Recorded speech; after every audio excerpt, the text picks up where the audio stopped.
আসসালামু আলাইকুম, hello everyone, welcome back to my channel. আশা করছি আপনারা সকলে অনেক ভালো আছেন। আজকের পর্বে আমাদের রেসিপি হলো কালোজাম রেসিপি।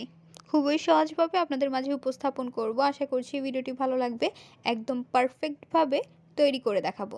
চলুন কথা না বাড়িয়ে রেসিপিটি দেখে নেওয়া যাক।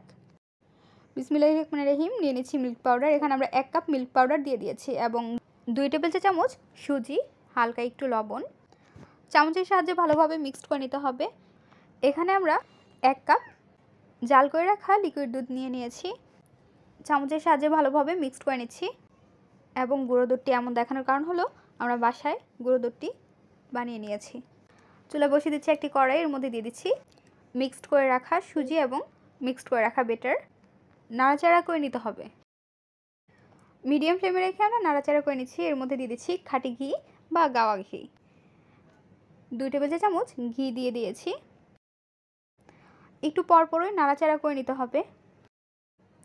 ভালোভাবে নাড়াচাড়া করে নিয়ে নেওয়ার পর যখন এর মধ্যে ঘনত্ব তৈরি হবে, অর্থাৎ খুন্তির সাথে লেগে আসবে না, ছাড়া ছাড়া হয়ে যাবে, তখন আমরা চুলাটি অফ করে নামিয়ে নেব।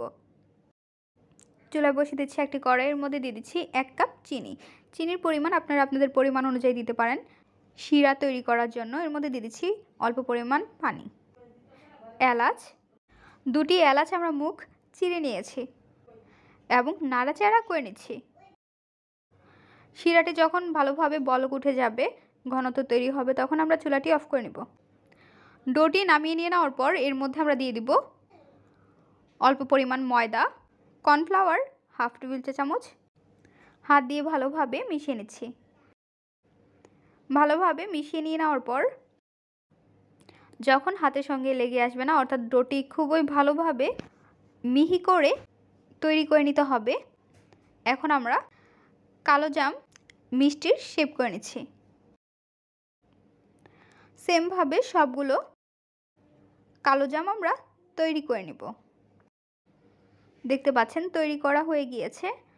চুলায় বসিয়ে দেব একটি কড়াই, এর মধ্যে দিয়ে দিচ্ছি সয়াবিন তেল। তেলটি ভালোভাবে গরম করে নিয়ে নেওয়ার পর এর মধ্যে আমরা দিয়ে দিব কালোজাম। এক এক করে সবগুলো কালোজাম মিষ্টি দিয়ে দিচ্ছি এবং মিডিয়াম ফ্লেমে রেখে আমরা কালোজাম মিষ্টিগুলো ভেজে নিচ্ছি। হালকাভাবে মিষ্টিগুলো আমরা নাড়াচাড়া করে নিচ্ছি। একটু সাবধানতা বজায় রেখে মিষ্টিগুলো উল্টিয়ে নিতে হবে, তা না হলে ভেঙে যেতে পারে। মিষ্টিগুলো উল্টিয়ে নিয়ে নেওয়ার পর যখন এর মধ্যে কালার চেঞ্জ হয়ে যাবে, অর্থাৎ ভালোভাবে ভাজা হয়ে যাবে, তখন আমরা কালোজাম মিষ্টিগুলো উঠিয়ে নিব। সবগুলো মিষ্টি উঠিয়ে নিয়ে নেওয়ার পর ঢাকনা উঠিয়ে নিচ্ছি এবং শিরার মধ্যে দিয়ে দিব।